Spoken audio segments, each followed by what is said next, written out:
올 설 연휴가 길게 가지는 사람들 한 열흘 정도가 된다고 합니다. 뉴스에 보니까 해외 여행 가시는 분들이 우리나라에 13만 명이 이제 비행기를 타고 해외로 나간다고 합니다. 근데 오늘 이 자리에 그 해외에 가지도 못하고 서울이나 부산으로 명절이라고 이게 가지도 못하고 이렇게 예배 자리에 나오신 우리 성도님들 주님의 이름으로 또 측은한 마음을 가지고 축복합니다. 이 한 시간의 예배 시간이 축복된 시간이 되기를 주님의 이름으로 축복합니다. 이탈리아 말 중에 주께로라는 단어가 있습니다. 주께로. 우리나라에 똑같은 말이 있습니다. 많이 들어보셨죠? 주께로. 주께로 옵니다 할 때 그 주께로 발음이 똑같습니다.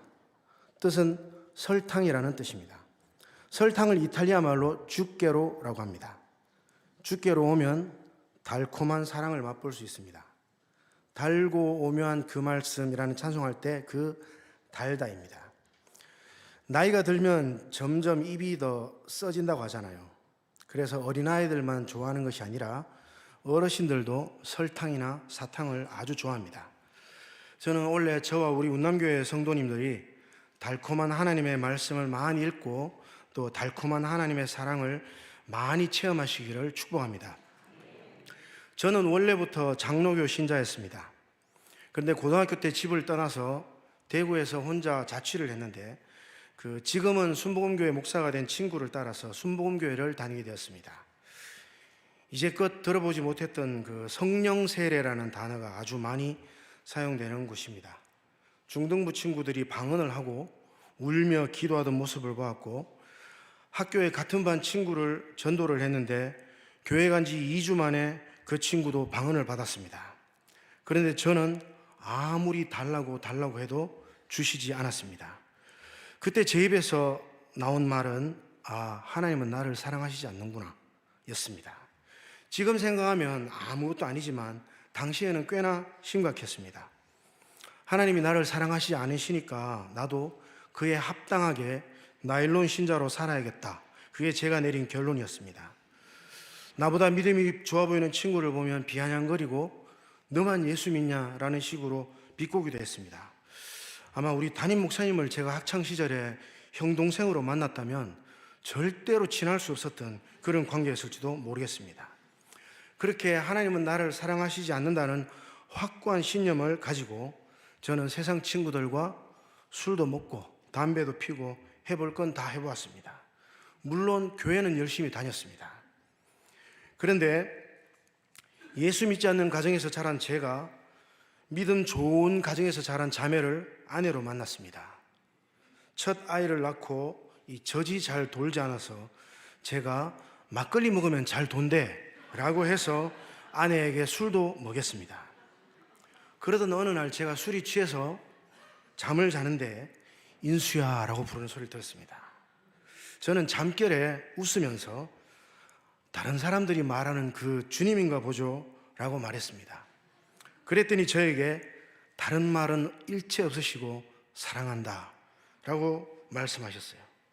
저는 또 한 번 비웃으면서 말했습니다. 술에 취해서 이렇게 개구신처럼 자빠져 있는 저를 사랑한다고요? 거짓말하지 마세요 라고 했습니다. 그러자 다시 한번 소리가 들렸습니다. 사랑한다. 이것은 제 지극히 개인적인 경험이고 일생에 딱 한 번이었습니다. 그리고 저는 잠에서 깨었고 대성통곡을 했습니다. 돌아보면 하나님의 사랑이 없었다면 저는 이 자리에 있을 수도 없을 것입니다. 저는 음악 목사로 운남교회에 왔는데 저는 음악을 할 수 있는 가정 형편이 아니었습니다. 그럼에도 저는 좋은 선생님을 만났습니다. 선생님, 제가 레슨비를 드릴 형편이 안 됩니다 라고 하자 선생님은 넌 임마 그런 거 신경 쓰지 말고 공부나 열심히 해 라고 하시면서 저를 사랑해 주신 선생님을 만났고, 또 늦은 나이에 나이가 40이 돼서 제가 신학대학을 가려고 하니까 등록금이 없어서 갈까 말까 고민할 때 어떤 분이 저희 집 보일러실에 100만 원을 넣어두셨고, 또 어떤 집사님은 저에게 100만 원을 주시면서 모자라면 말하라고 더 주겠다고 하신 분도 계셨습니다. 이 받는 게 너무 미안해서 내 스스로도 등록금을 한번 만들어 봐야겠다라고 생각해서 찬송가 독창회를 열었습니다. 그래서 후원 계좌를 밑에 적었더니 그 당시에 240만 원 정도가 제 계좌로 들어왔습니다. 제가 노래를 잘해서 주셨겠습니까? 그저 하나님의 사랑이 성도들의 마음을 통해서 전달된 것이라고 저는 생각을 합니다. 장모님이 일찍 돌아가셔서 아내가 둘째 아들을 낳고 전혀 구원을 못하고 있을 때 구역의 권사님과 집사님들이 교대로 오셔서 미역국 끓여주시고 청소해주시고 하셨습니다. 그 사랑을 제가 어떻게 잊을 수 있겠습니까? 그런 제가 지난 8월에 막내 아들을 하늘나라에 보내고 제가 하나님께 말했습니다. 하나님, 어떻게 저에게 이런 일이 있습니까? 제가 엄청나게 죄가 많은 놈인 거 너무나 잘 압니다. 그러면 저를 데려가셔야지 겨우 만 19살밖에 안 된 놈을 데려가면 어떡합니까? 저는 하나님께 너무 실망하였고 하나님께 화풀이를 했습니다. 한 달 동안 매일 술을 마셨습니다. 목사인데요. 목사인데 매일 술을 마시고 성도님들 실망하실지 모르겠지만 두 아들과 아내가 없었으면 저는 어쩌면 스스로 목숨을 끊었을지도 모르겠습니다. 삶의 의미가 없으니까요. 술을 먹고 다음날 새벽 기도에 가서 질문했습니다. 도대체 왜? 내가 하나님의 사랑으로 이렇게 살았는데 그 사랑을 의심하게 하는 이유가 도대체 뭡니까? 라고 물었습니다. 다른 사람들은 하나님께 기도했더니 천국에서 예수님 품에 안겨있는 아들도 보여주셨다는데 저는 아무리 보여달라고 해도 안 보여주셨습니다. 목사가 되기 전에는 그렇게 기도도 잘 들어주시더니 제가 목사가 된 후에는 더 안 들어주시는 것 같습니다. 하늘나라에 간 막내 아들이 생전에 저에게 질문한 게 있습니다. 아빠, 하나님 정말 살아계신 건 맞아요? 이런 질문을 저에게 자주 했습니다. 그때마다 저는 세상 사람들이 다 부인해도 살아계시지. 아빠는 체험이 있는데 우리 찬이도 빨리 체험을 했으면 좋겠다라는 말을 해주었습니다. 그랬던 제가 하나님 정말 저를 사랑하시는 거 맞습니까? 라는 질문을 하게 되었습니다. 우리 성도 여러분께 제가 한번 질문해 보겠습니다. 하나님은 정말 저와 우리 성도님들을 사랑하실까요? 예, 이럴 줄 알았습니다. 제 아들을 데려갔는데도 사랑하십니까? 지금부터 그 사실을 말씀을 통해서 한번 나누어 보고자 합니다. 첫 번째로 하나님은 사랑이십니다. 8절 말씀을 같이 한번 읽어보겠습니다. 사랑하지 아니하는 자는 하나님을 알지 못하나니 이는 하나님은 사랑이심이라. 아멘. 제가 목회자로서 나는 자질도 없구나, 능력도 없구나, 이제 그만 접어야겠다라고 생각하고 있을 때 장영훈 목사님이 저에게 전화를 주셨습니다. 어차피 일이 된 거 마지막이라고 생각하고 가자라고 해서 온 곳이 운남교회입니다. 저는 이사하기 전, 건축하기 전 운남교회를 알고 있습니다. 26년 전 그 운남교회에서 저는 특송을 했습니다. 성가대 세미나도 했습니다. 근데 아무도 모르시더라고요. 당시에 저는 장영훈 목사님을 보면서 목사님 힘드시겠다라는 생각을 했습니다.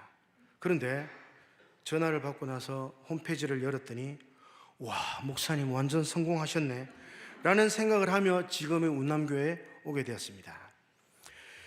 제가 대학원 3학년 졸업이 가까웠을 때 교수님께서 용인의 한 교회를 소개해 주셨습니다. 제가 원래 서울 사람이 아니고요, 포항의 흥의 촌놈인데 이게 학교를 졸업하고 용인으로 날아갔습니다. 목사님이 너무 좋으시고 굶어 죽게 하지는 않을 거니까 열심히 해봐 라고 하면서 소개를 해 주셨어요. 교수님께 잘해드린 게 없는데 저를 이쁘게 보시고 그곳으로 인도해 주셨습니다. 그 교회는 교인의 대다수 분들이 인테리어를 하는 분들이었습니다. 목수, 건축가, 덤프기사 이런 분들이 다 성도님들이셨어요. 결론부터 말씀드리면 교회에서 필요한 모든 공사는 재료비밖에 들지 않습니다. 왜 그럴까요? 전부 기술자들이니까요. 그러면 우리가 말하는 이 데모도는 누구의 몫일까요? 그렇습니다. 우리 부사역자들 몫이었습니다.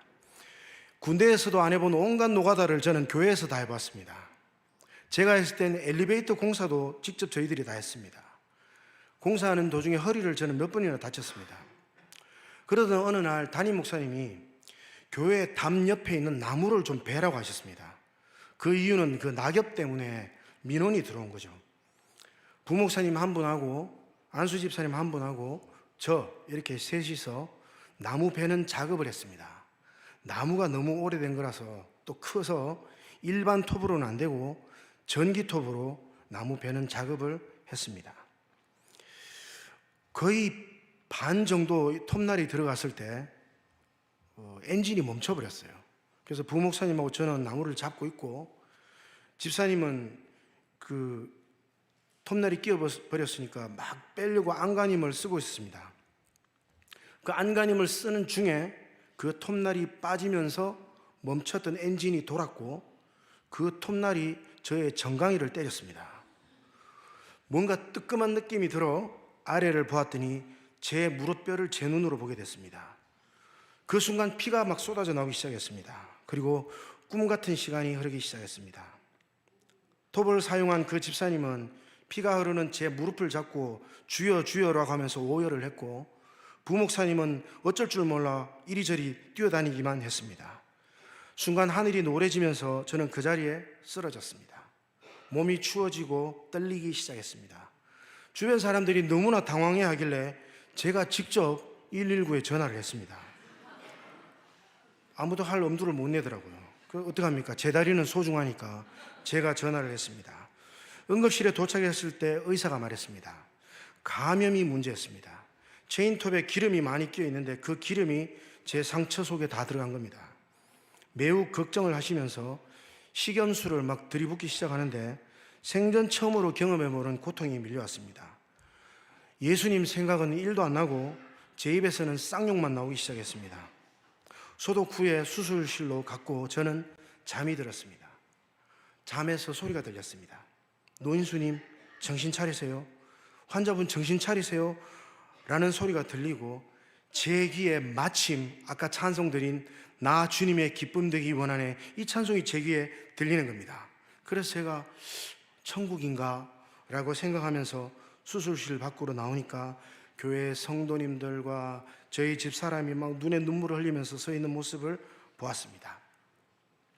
나중에 한 일이지만 이 전기톱이 3cm만 위로 올라갔어도 저는 다리를 절단해야 된다고 했습니다. 그 3cm가 저를 지금도 두 발로 걸어 다니게 하고 있습니다. 사랑의 하나님은 저를 그렇게 지켜주셨습니다. 2달을 입원해 있었는데 많은 성도님들이 다녀가셨고 당시 또 제가 청년부를 맡고 있었는데 그렇게 교회에서 나를 애먹이던 것들이 매일 찾아와서 병 간호해주고 심지어 머리도 감겨주는 청년도 있었습니다. 큰 병을 앓고 있는 자매가 하나 있었는데 그 친구가 저에게 이런 말을 했습니다. 전도사님은 하나님이 정말 사랑하시는 것 같아요 라고 말입니다. 저는 속으로 야 이 새끼야 네가 당해봐라 그런 말이 나오나 라고 했지만 그래도 사역자 보니까 그래 나도 그렇게 생각해 라고 말했습니다. 그런데 이제야 그 말이 실감이 납니다. 하나님이 나를 얼마나 사랑하시는지 말입니다. 저는 이 자리에 설 만한 자격이 1도 없는 사람입니다.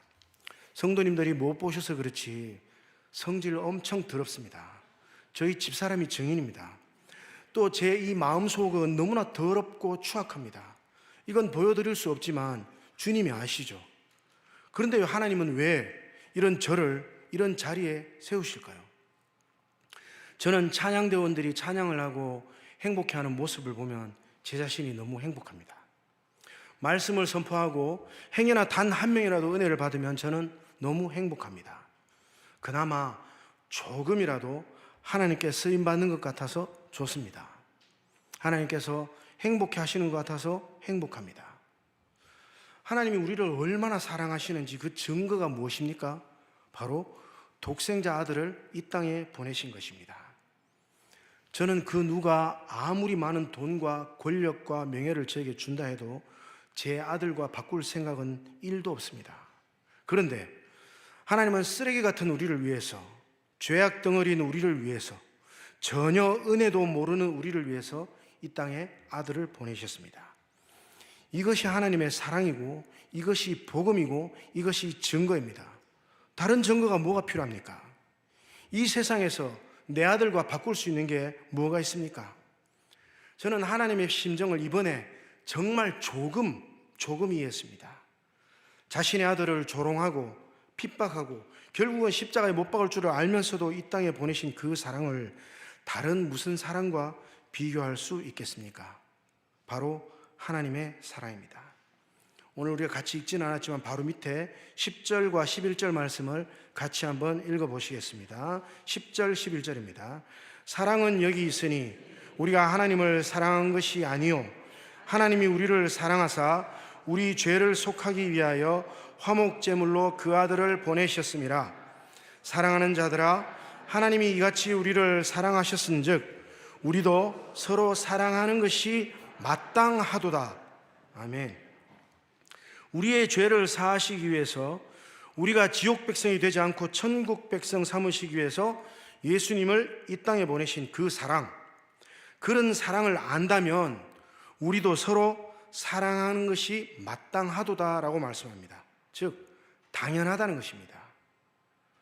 그런데 우리의 모습은 어떻습니까? 서로 시기하고 질투하고 반목하고 조금 마음에 안 들면 씹어 돌리는 일이 교회에서 일어납니다.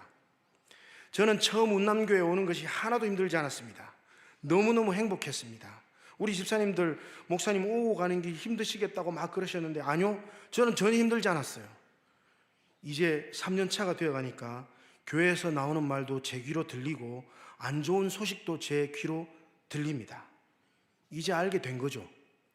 그럴 수 있습니다. 사람 미운 건 어쩔 수 없다는 거 동서고금을 통해 익히 동의하는 사실입니다.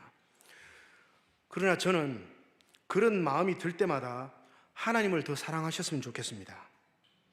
다른 교회 찾지 마시고 하나님을 더 사랑하시기 바랍니다. 다른 교회는 천사들만 있습니까? 그렇지 않습니다. 아시지 않습니까? 우리를 사랑하시는 하나님을 더욱더 사랑하시기 원합니다. 두 번째로, 우리가 서로 사랑할 때 하나님이 우리와 함께 하십니다. 오늘 15절 말씀입니다. 그 밑에 15절 말씀을 같이 읽겠습니다. 누구든지 예수를 하나님의 아들이라 시인하면 하나님이 그의 안에 거하시고 그도 하나님 안에 거하느니라. 아멘. 저도 집사 시절이 있었습니다. 집사로 지휘자로 섬길 때였습니다. 한 여자 집사님이 저에게 부탁을 하는 겁니다. 집사님, 저 특송하고 싶어요 라고 하는 겁니다. 제가 왜 그러세요? 라고 했더니 꼭 찬양을 올려드리고 싶다고 하셨어요. 당시 지휘하던 교회는 헌금 시간에 특송 시간이 있었어요. 제가 하시라고 했습니다. 문제는 그 특송이 끝난 후였습니다. 한 권사님이 저에게 오시더니 오늘 특송한 집사님 왜 했냐고 하시는 겁니다. 제가 왜 그러시냐고 했더니 그런 사람은 특송하면 안 되는 거 아니에요? 라고 하는 겁니다. 그런 사람이 어떤 사람인데요? 라고 물었죠. 실력도 안 되는 사람이 무슨 예배 시간에 특송을 하느냐는 겁니다. 제가 피가 막 거꾸로 솟더라고요. 제가 성질 더럽다고 했잖아요. 피가 막 거꾸로 솟더라고요. 아니, 찬양을 실력으로 합니까? 하나님이 우리를 만드신 이유가 찬송을 받기 위함인데 그게 뭐 잘못됐습니까? 권사님은 실력이 돼요? 그렇게 따지면 저도 특송 못하죠. 조수미나 루치아노 파바로티 같은 사람만 특송해야죠. 저도 죽었다 깨어나도 그런 사람들 실력 못 따라잡아줘요. 못 따라가요 라고 했죠. 저는 그때 생각했습니다. 교회는 정말 사랑이 없다. 아이들이 유치원에서 발표회를 하면 그 부모들이 만사 제쳐두고 보러 갑니다. 박수치고 소리 지르고 아주 가관이죠. 다 해보셨지 않습니까? 예? 아이들이 무대에 100명이 있어도 내 아이는 찾을 수 있습니다. 왜 그렇습니까? 사랑하니까요. 실력은 두 번째입니다. 사랑하는 게 더 중요합니다. 12절 말씀 같이 한번 읽겠습니다. 어느 때나 하나님을 본 사람이 없으되 만일 우리가 서로 사랑하면 하나님이 우리 안에 거하시고 그의 사랑이 우리 안에 온전히 이루어지느니라. 아멘. 우리는 하나님을 볼 수 없습니다. 그러나 우리는 하나님을 느낄 수 있습니다. 언제입니까? 우리가 서로 사랑할 때 하나님은 우리 안에 거하시고 하나님의 사랑이 우리 안에 온전히 이루어진다고 말씀합니다. 가정에서, 또 직장에서, 교회에서 다른 사람을 사랑하는 2025년이 되기를 원합니다. 사랑은 죄악과 허물을 덮습니다. 우리가 보이는 이웃도 사랑하지 못하면서 어떻게 보이지 않는 하나님을 사랑한다고 말할 수 있겠습니까? 고린도전서 13장을 우리는 사랑장이라고 하죠. 사랑은 언제나 오래 참고로 시작을 하죠. 저는 연말이 되면서 가슴 아픈 소식을 들었습니다. 누가 다른 교회로 갔다더라. 운난교회는 이제 안 온다더라. 결론부터 말씀드리겠습니다. 아버지가 돈 못 벌고 못 배우고 하면 바꾸실 겁니까? 엄마가 막 왈가닥이고 요리도 못하고 맨날 사고치면 그 엄마를 바꾸겠습니까? 그때 우리는 말하죠. 피는 물보다 진해서 바꿀 수 없죠. 그럼 교회에는 피가 없습니까? 우리는 그리스도의 보혈로 한 형제 자매가 된 사람들입니다. 내가 좀 서운한 게 있다면 서운한 게 있다고 이 교회는 도저히 바꿀 수 없어 라고 교회를 옮긴다고 해도 별다른 거 없습니다. 어떻게 그렇게 잘 아느냐고요? 제가 여러분들보다 더 많은 교회를 다녀보지 않았겠습니까? 문제 없는 가정 없듯이 이상향의 교회는 없습니다. 왜 그렇습니까? 그 구성원들이 다 연약한 죄인들이기 때문입니다. 서울의 유명한 교회는 문제 없을 것 같습니까? 우리가 상상도 못하는 그런 큰 문제들이 오히려 더 일어납니다. 저희 부모님은 못 배우셨고 별로 훌륭한 부모님도 아니셨습니다. 그러나 누가 저에게 내가 오늘부터 너 아버지 할게, 내가 오늘부터 내 엄마 할게 라고 한다면 전 죽어도 싫습니다. 교회를 비난하지 말고 교회를 사랑하십시오. 교회는 하나님의 전입니다. 제가 전반부에 말씀드린 것처럼 우리는 교회가 없었더라면 제대로 살지 못할 사람들입니다. 교회는 우리에게 사랑을 주는 곳입니다. 하나님이 제 아들을 데려갔다 해도, 혹 제가 하나님을 원망한다 하더라도 저는 하나님을 부인하지 않습니다. 예전에 제가 섬기던 교회 장로님이 소식을 듣고 저에게 전화를 주셨어요.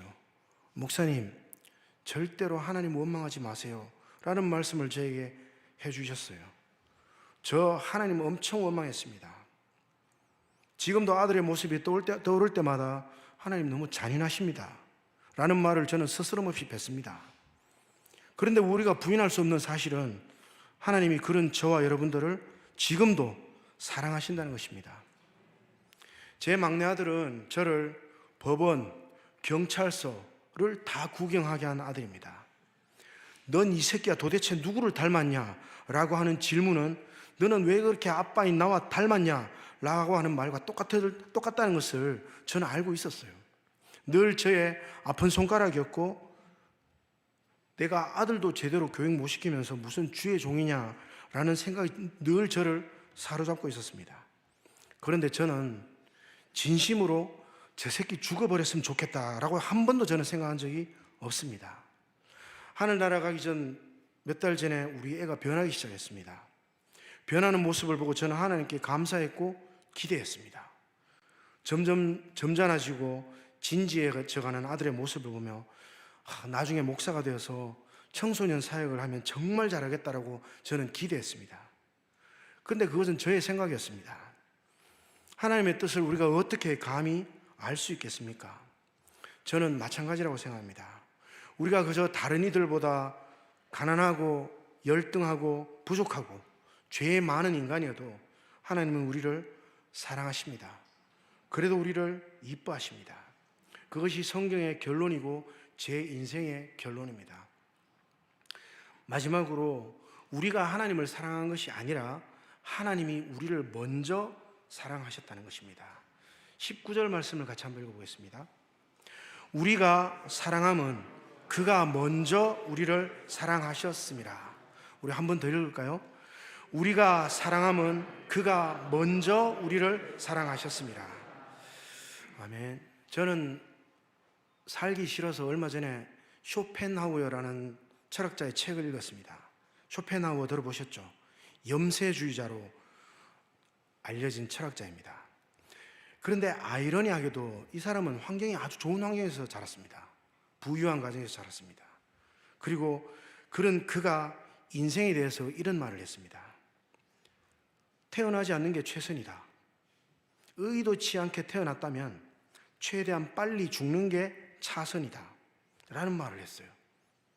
그런데 정작 자신도 70세가 넘어서 세상을 떠났어요.